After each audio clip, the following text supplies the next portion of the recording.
మూడో విడత సర్పంచ్ ఎన్నికల సందర్భంగా అడ్డాకల్ మండలం బలీదుపల్లి కమ్మనూర్ చిన్న మునుగాల్చేడు పెద్ద మునగాల్చేడు పొన్నకల్ గ్రామాల అభ్యర్థులు వేణు యాదవ్ మునగాల లక్ష్మీ పాలన్ శ్రీనివాసులు ఎం వెంకటేష్ మహమూద్ తరపున విస్తృతంగా పర్యటించి ఇంటింటి ప్రచారం నిర్వహించిన మాజీ మంత్రి సింగిరెడ్డి నిరంజన్ రెడ్డి ఈ సందర్భంగా నిరంజన్ రెడ్డి మాట్లాడుతూ కాంగ్రెస్ నాయకులు అధికారం చేజిక్కించుకోవడానికి భూమి ఆకాశం తెచ్చి మీ ముందు పెడతాం అని మాయ మాటలు చెప్పి అధికారంలోకి వచ్చి ప్రజలను నానాగోస పెడుతున్నారని విమర్శించారు.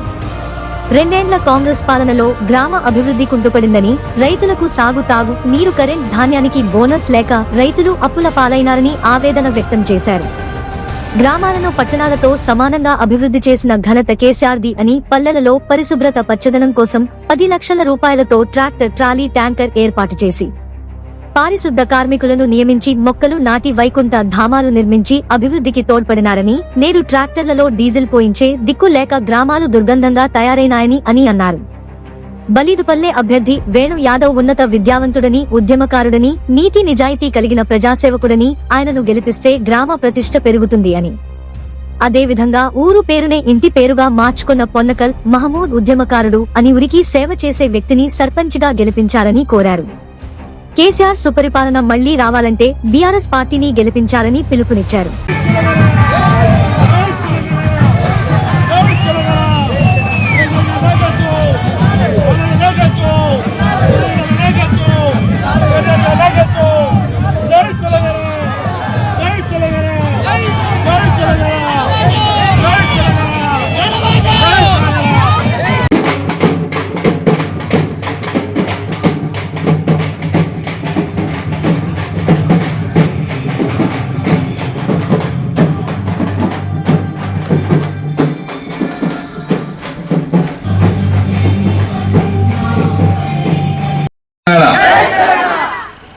మీ అందరికీ నమస్కారం. బలీదుపల్లి గ్రామ ప్రజలందరికీ, మాజీ ఎంపీపీ సోదరులు దయాకర్కి, రిటైర్డ్ ఎక్సైజ్ ఆఫీసర్ మిత్రులు శ్రీ దామోదర్ రెడ్డి గారికి మీ అందరి మద్దతు సహకారంతో ఎల్లుండి జరగనున్నటువంటి గ్రామ పంచాయతీ ఎన్నికల్లో సర్పంచ్ అభ్యర్థిగా పోటీ చేస్తున్నటువంటి తమ్ముడు, నాతో పాటు ఉద్యమంలో మొదటి రోజు నుంచి విద్యార్థిగా ఉన్నప్పటి నుంచి కూడా చాలా చురుకుగా పాల్గొని ఈ మండలం కోసం, అంతకుముందు పెద్దమందడి మండలం కోసం, మండలంలో ఉండేటువంటి ప్రజల అవసరాల కోసం అప్పటి నుంచి ఇప్పటిదాకా అనునిత్యం ప్రజల కోసం పనిచేస్తున్నటువంటి వేణు, అదేవిధంగా పార్టీ సోదరులు నాయకులు శ్రీధర్, ఇతర మిత్రులందరూ పేరు పేరున అందరూ పార్టీ నాయకులకు, నాతో పాటు వచ్చినటువంటి పెద్దమందడి మాజీ జడ్పీటీసీ సోదరులు గౌపతి రెడ్డి గారు, వనపర్తి నుంచి జిల్లా పార్టీ అధ్యక్షులు గట్టు యాదవ్ గారు వచ్చినారు. గట్టు రండి, పైకి రండి. మన ఉద్యోగ సంఘాల నాయకులు, మన పార్టీ నాయకులు శ్రీ వేణుగోపాల్ గారు, ఇతర పెద్దలంతా వచ్చి ఉన్నారు. అందరికీ పేరు పేరున మరొకసారి నమస్కారం. సహకారంతో సర్పంచ్ ఎన్నికల్లో పోటీ చేస్తున్నటువంటి శ్రీనివాసును మీరు పెద్ద ఎత్తున ఓట్లేసి గెలిపించాలని మీ మద్దతు కోరడానికి మీ గ్రామానికి వాళ్ళు రావడం జరిగింది. ఈ సందర్భంలో స్వాగతం పలికిన మీ అందరికీ ప్రత్యేకమైనటువంటి ధన్యవాదాలు. చూస్తాం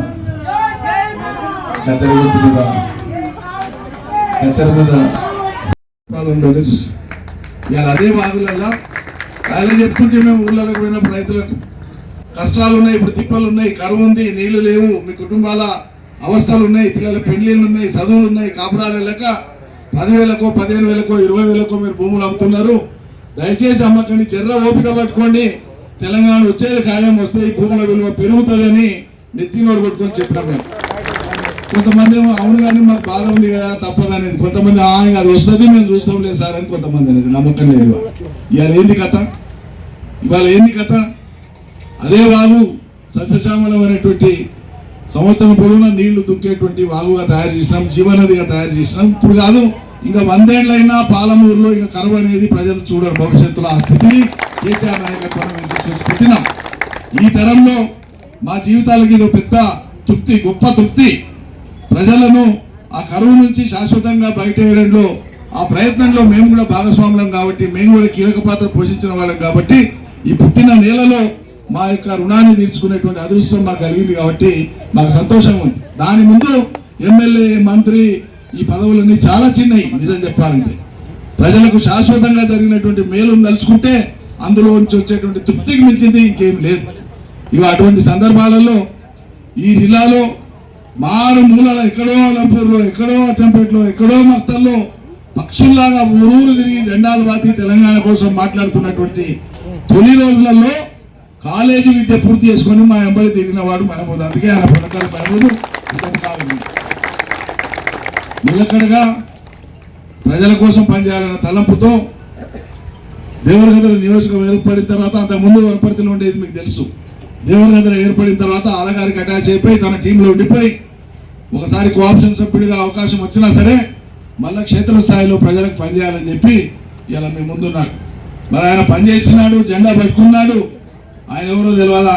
ఇవాళ కొంతమంది కొట్టే మాటలు మాట్లాడుతున్నారు, బుద్ధి లేని మాటలు మాట్లాడుతున్నారు. అటువంటి వాటికి మీరు భారీ మెజార్టీతోనే మీరు తగుడిన జవాబు చెప్పాల్సింది. ఇంకో విషయం, గ్రామ పంచాయతీ ఎన్నికలు కదా, ఇద్దరు, ఒక మాజీ ఎమ్మెల్యే, ఒక మాజీ మంత్రి ఇద్దరు వచ్చిండ్రు అని ఎవరికైనా అనుమానం రావచ్చు. మేము రావడానికి అదే కారణం. ఈ బావిలో నీళ్లు చూపిస్తామని చెప్పినాం కాబట్టి నీళ్లు తెచ్చిన వాళ్ళుగా వచ్చి ఇలా మా ఎంబడి ఉన్నటువంటి మనిషి ఈ ఊరికి నీళ్ళ తాకిడి చూసినటువంటి గ్రామానికి సర్పంచ్ ఉంటే భవిష్యత్తులో ఇంకా బాగుపడుతుందని చెప్పడానికి మేము వచ్చినాం.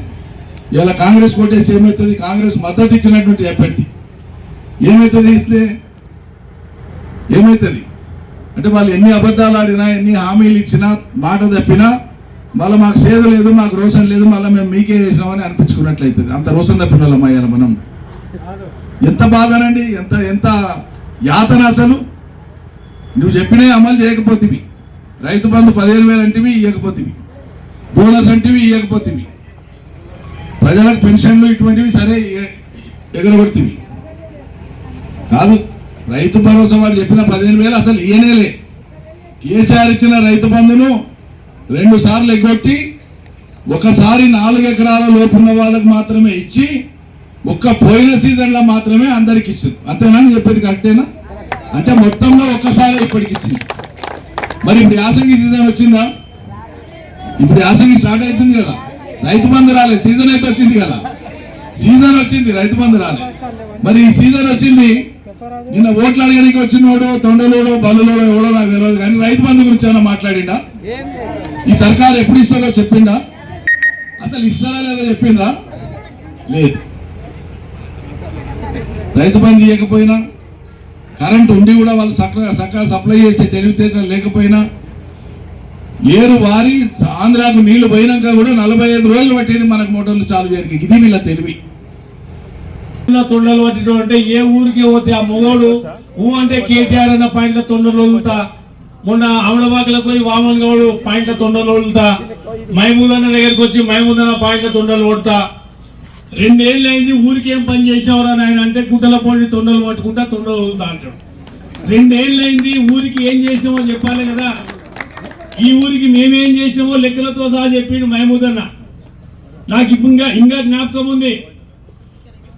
నిరంజన్ అన్న నేను కేసీఆర్ గారి దగ్గరకు పోయి గన్పూర్ కాలువ కొరకు అడిగితే కేసీఆర్ గారు ఒకటే మాట అన్నాడు, కర్వేన ప్రాజెక్టు కింద మొత్తం వస్తుంది కదా, మళ్ళీ ఈ 100 కోట్లు ఎందుకు అంటే, ఆ రోజు అన్న కానీ మేము కానీ సార్కి చెప్పి కర్వేన ప్రాజెక్టు మీద కేసులు వేసిర్రు, అది లేట్ అవుతుంది, ఒక 5 సంవత్సరాలు ముందు అయిపోతే సంవత్సరానికి 2 పంటలు 100 కోట్ల పంట రైతులు పండించుకుంటారంటే నిమిషాల మీద సంతకం పెట్టి ఆ గన్పూర్ కెనాల్ తీసుకొచ్చినాం.